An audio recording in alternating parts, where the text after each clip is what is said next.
Hey guys, this is Mohit Kumar Kashyap और आप सभी का वेलकम है मेमोरी बूस्टर की इस सेकेंड वीडियो में। जी हाँ, तो आज की इस वीडियो में हम बात करने वाले हैं कि मेमोरी को कैसे बूस्ट किया जाए। पहली वीडियो में मैंने आपको बताया था कि हम भूलते हैं तो भूलने का क्या कारण होता है, तो आज उस कारण पर उसका सॉल्यूशन लेकर आया हूं कि अगर आप इस तरीके से अपनी मेमोरी को रिकॉल करेंगे, इस तरह से काम करेंगे, तो डेफिनेटली आप अपनी मेमोरी को इंप्रूव कर पाएंगे और जो भी चीजें हैं वो आपको हमेशा याद रहेंगी। मैंने लास्ट वीडियो में आपको दो चीजें बताई, एक इंटरेस्ट और एक विजुअल्स, जिनकी वजह से हम चीजों को याद नहीं कर पाते। अगर उन चीजों को हम इस्तेमाल करके चलते हैं तो डेफिनेटली अपनी मेमोरी को बूस्ट कर पाएंगे। अगर मैं यहां पर बात करूं कि आप किसी रास्ते पर जा रहे हैं, आप किसी रोड पर जा रहे हैं और मैं आपसे पूछूं कि आपने कितने लोगों को देखा, आप नहीं बता पाएंगे। आपको किसी भी व्यक्ति का चेहरा याद नहीं होगा। आपके रास्ते में किस किस प्रकार की कौन कौन सी बिल्डिंग पड़ी वो भी ऑलमोस्ट आपको याद नहीं रहेगी। ठीक है, याद कब रहेगा? जब कुछ चीज कुछ डिफरेंट होती है, कुछ अलग होती है, कुछ अजीब होती है ना।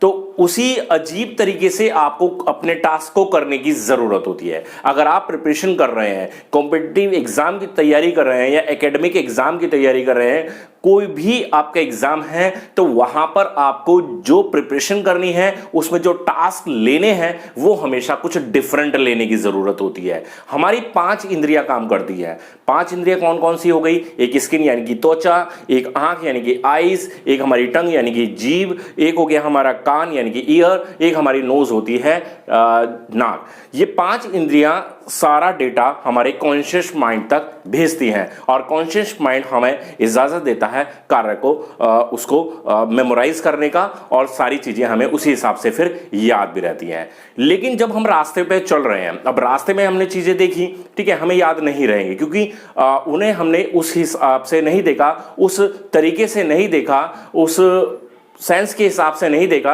जिस तरह से हमें वो मेमोरी में आ पाएंगी, यानी कि वो हमें याद रह पाएंगी। तो हमें कुछ अजीब करना होता है, कुछ डिफरेंट करना होता है, कुछ अलग करना होता है। ठीक है, तो यहां पर मैं उसी बात का जिक्र कर रहा हूं कि अजीब क्या करना है। देखिए, सबसे पहले तो मैं आपको बताऊं, देखो, अगर आप इंग्लिश वोकैब तैयार कर रहे हैं, है ना, एक इंग्लिश वोकैब याद कर रहे हैं, कॉम्पिटिटिव एग्जाम में इंग्लिश वोकैब का बहुत बड़ा अहम रोल होता है। बहुत बहुत टिपिकल वर्ड होते हैं, ना तो उनका मीनिंग याद होता है, ना ही मैक्सिमम टाइम तो हमें स्पेलिंग भी याद नहीं होती। तो मैंने मान लीजिए एक वर्ड लिया, इंसेप्शन।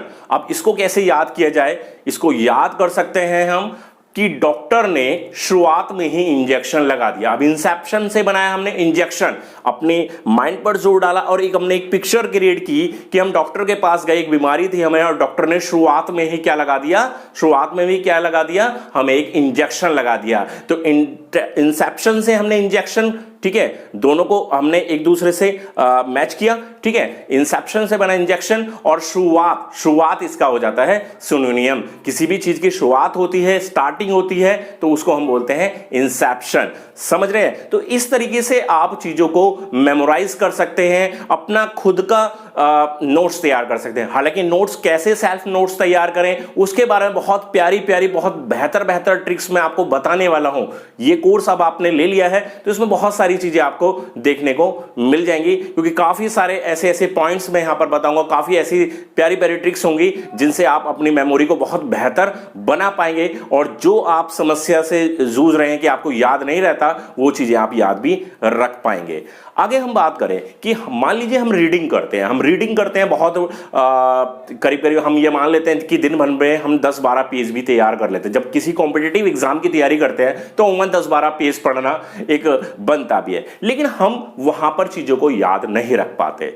ठीक है, अब याद नहीं रख पाते, सीधी सी बात है, रीडिंग की नहीं याद रहा। जैसे मैंने अभी बोला कि आप किसी रास्ते पर जा रहे हैं और रास्ते पर आपको चीजें याद नहीं रहेंगी, वैसे रीडिंग करना भी एक काम हो गया कि हमने रीडिंग तो की लेकिन हमें चीजें याद नहीं रही। अब वहां पर उसको किस तरीके से तैयार करना, उस पॉइंट पर भी आप बहुत ध्यान से समझिए इसको। देखिए, करना क्या है आपको, आपने मान लीजिए एक पैराग्राफ रीड किया या एक पेज रीड किया या एक पूरा टॉपिक आपने रीड कर लिया। मैं ये कहता हूं कि आपने सिंधु घाटी सभ्यता ही, हिस्ट्री का पहला टॉपिक ही आपने पढ़ा कि सिंधु घाटी सभ्यता को आपने पूरी तरह से रीड कर लिया। अब रीड करेंगे, दोबारा रीड करेंगे तो हो सकता है, देखिए होता क्या है कि जब हम एक बार रीड करते हैं चीजें ज्यादा क्लियर होती हैं, जब दोबारा रीड करते हैं तो हम केवल वही चीजें दोबारा रिकॉल कर पाते हैं, जो नई चीजें होती है वो हमारा माइंड भी उसको अवॉइड कर देता है। ठीक है, तो बार बार रीड करने से भी हमें कोई खास बेनिफिट नहीं मिलने वाला है ना। लेकिन यहां पर हमें क्या प्रयास करने की जरूरत है, हमें क्या करना है, हमें यह करना है कि मान लीजिए हमने सिंधु घाटी सभ्यता को पढ़ा, तो सिंधु घाटी सभ्यता को रिलेट कीजिए क्या कि वहां पर हमने जितनी भी लाइनें पढ़ी है ना, उस पैराग्राफ के अंदर कौन कौन सी लाइन हमारी इंपॉर्टेंट है, उस लाइन को आप अंडरलाइन कीजिए, उस लाइन को अंडरलाइन कीजिए, उस लाइन का एक क्वेश्चन तैयार कर लीजिए कि सिंधु घाटी सभ्यता का जो प्रमुख शहर है वो है हड़प्पा, और हड़प्पा की खोज की गई थी 1921 में दयाराम साहनी के द्वारा। तो ये क्वेश्चन बन गया, एक वन लाइनर बन जाता है। साथ ही क्विज के रूप में भी आप क्वेश्चन ले सकते हैं। आप जो भी टॉपिक पढ़ रहे हैं उस टॉपिक से रिलेटेड एमसीक्यूज तैयार कीजिए, या कोई ऐसी बुक आप उठा सकते हैं जहां पर उस टॉपिक से रिलेटेड आपको एमसीक्यूज साथ के साथ मिलते जाएं। साथ ही आप प्रीवियस ईयर क्वेश्चंस की यहां पर काफी हद तक हेल्प ले सकते हैं। आप जिस भी एग्जाम की तैयारी कर रहे हैं वहां पर यह देख सकते हैं कि प्रीवियस ईयर जो एग्जाम हुए हैं उनमें किस किस तरह के सिंधु घाटी सभ्यता से सवाल पूछे गए हैं। तो इससे क्या होगा, इससे क्या होगा, जो आपने चीजें पढ़ी है ना, उन चीजों को पढ़ने पर जो उसका मेन निचोड़ है, जो मेन रिजल्ट है ना, वो एमसीक्यू क्वेश्चंस भी आपने साथ साथ तैयार कर लिए हैं, और अब वो आपके लॉन्ग टाइम तक आपके माइंड में रहने वाले हैं। क्लियर हो गई बात? आगे बढ़ते हैं। एक तीसरा तरीका मैं यहां पर बताता हूं, हम चीजों को रिलेट करके चले, इंटर रिलेट करके चले। जैसे कि हम मैथमेटिक्स में बात करते हैं कि साइन थीटा की वैल्यू क्या होती है बच्चों, साइन थीटा की वैल्यू, साइन 45 की वैल्यू क्या होती है, साइन 45 की वैल्यू होती है 1/√2। ठीक है, तो अब हमारे पास एक फार्मूला है कि sine square theta plus cos square theta is equal to 1। बहुत बेसिक सा फार्मूला है, सबको पता होगा कि sine square theta plus cos square theta is equal to 1 है ना। लेकिन अब ये sine square theta plus cos square theta is equal to 1 बना कैसे? अब मैंने अभी बताया कि साइन 45 की वैल्यू होती है 1/√2, वैसे ही cos 45 की वैल्यू भी रहती है 1/√2। तो 1/√2 का स्क्वायर प्लस 1/√2 का स्क्वायर हो जाएगा 1/2 प्लस 1/2, और वो बन जाता है 1। तो हमें चीजों को एक दूसरे से इंटररिलेट करके भी चलना है, चाहे वो जीके का आपका सब्जेक्ट है, जीएस का सब्जेक्ट है, इंग्लिश में आप पढ़ रहे हैं, मैथमेटिक्स में है, या फिर रीजनिंग में, चीजों को एक साथ रिलेट करके चलेंगे तो भी ये आपके लिए बहुत बेनिफिशियल रहेगा, क्योंकि यहां पर आप कम समय में ज्यादा चीजों को गेन कर पाएंगे और आपकी मेमोरी बूस्ट यहां पर बेहतर तरीके से हो पाएगी। तो आई होप कि यहां पर मैंने जितनी भी बातें आपको बताई हैं वो आपको बेहतर अच्छे तरीके से क्लियरली समझ में आ गई होंगी। फिर भी कोई डाउट है तो आप मुझसे डायरेक्टली मैसेज करके पूछ सकते हैं, मैं हमेशा आपके लिए तैयार हूं। तो नेक्स्ट वीडियो में मिलते हैं कुछ बेहतर एक न्यू टॉपिक्स के साथ। तब तक के लिए धन्यवाद।